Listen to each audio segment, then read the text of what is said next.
কিছুদিন আগে আপনারা এমন একটা ভিডিও দেখছিলেন, একটা লেয়ার মুরগির খামারির একজনের প্রায় 17 থেকে 18টা মুরগি মারা গেছিল। এটার একটাই কারণ ছিল এই যে নিপিলটা দেখতে পাচ্ছেন, এই যে কত সহজে পানি পরিষ্কার করি আপনারা দেখুন। এই যে যেখানে এই যে যেখানে চাবিটা দেখতে পাচ্ছেন, এখানে যখন আমি চাবিটা অন করে দেব, দেখেন ওই পাশে পুরো লাইনের পানিটা পড়ে যাচ্ছে। আমি ফোমটা দিয়ে এখানে জাস্ট 1 থেকে 2 বার, একবার দিব, দেখেন একবার দিলাম, 2 বার দিলাম, দেখেন পুরো পানিটা ফাঁকা হয়ে গেল। এই ট্যাঙ্কিটাতে এই যে আপনারা ব্লিচিং পাউডার দেখতে পাচ্ছেন এখানে, এটা হচ্ছে ব্লিচিং পাউডার। তো এই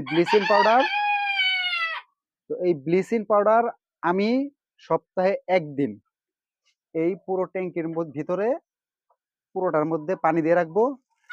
প্রতি 1 লিটার পানিতে 10 গ্রাম ব্লিচিং পাউডার, প্রতি 1 লিটার পানিতে 10 গ্রাম ব্লিচিং পাউডার দিয়ে আমি হচ্ছে এখানে পুরো পাইপের মধ্যে যাতে এই ব্লিচিং পাউডারটা থাকে, এটা আমি রাখি হচ্ছে 2 ঘন্টা। 2 ঘন্টা রেখে আমি ওই দিক থেকে ওই যে প্রথমে যে দেখাইলাম পানি বের হয়ে যায়, পুরো পানিটা আমি বের করে দিই। বের করে দেওয়ার পরে এরপরে আমি এই ট্যাঙ্কির মধ্যে মিনিমাম 4 থেকে 5 বার আমি ট্যাঙ্কি ফুল করি, পুরো লাইন ক্লিয়ার করি, ট্যাঙ্কি ফুল করে পুরো লাইন ক্লিয়ার করে দিই। এভাবে করলে হয় কি, আপনার কিছুদিন আগে আপনারা এমন একটা ভিডিও দেখছিলেন, একটা লেয়ার মুরগির খামারির একজনের প্রায় 17 থেকে 18টা মুরগি মারা গেছিল। এটার একটাই কারণ ছিল এই যে নিপিলটা দেখতে পাচ্ছেন, এই যে নিপিল দেখতে পাচ্ছেন, যদি কোনো কারণে এই পাইপটা পরিষ্কার করা না হয় তাহলে এই নিপিলের এখানে ময়লা জমে।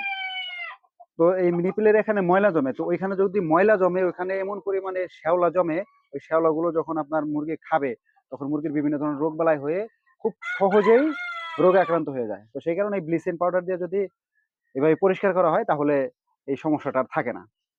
তো এই হচ্ছে আমার পানির লাইন পরিষ্কার করার সিস্টেম, একদম সহজ, খুবই ইজি ভাবে। শুধু সকালবেলা পানি দেই, এই যে রাত্রেবেলা এবার শুধু এইভাবে শুধু এদিকে পানিটা, অবশিষ্ট পানিটা বের হয়ে যাবে, আর এই পানির পাত্রটা শুধু এভাবে পুছে দেবো। এই হলো ব্যাপার। আসসালামু আলাইকুম।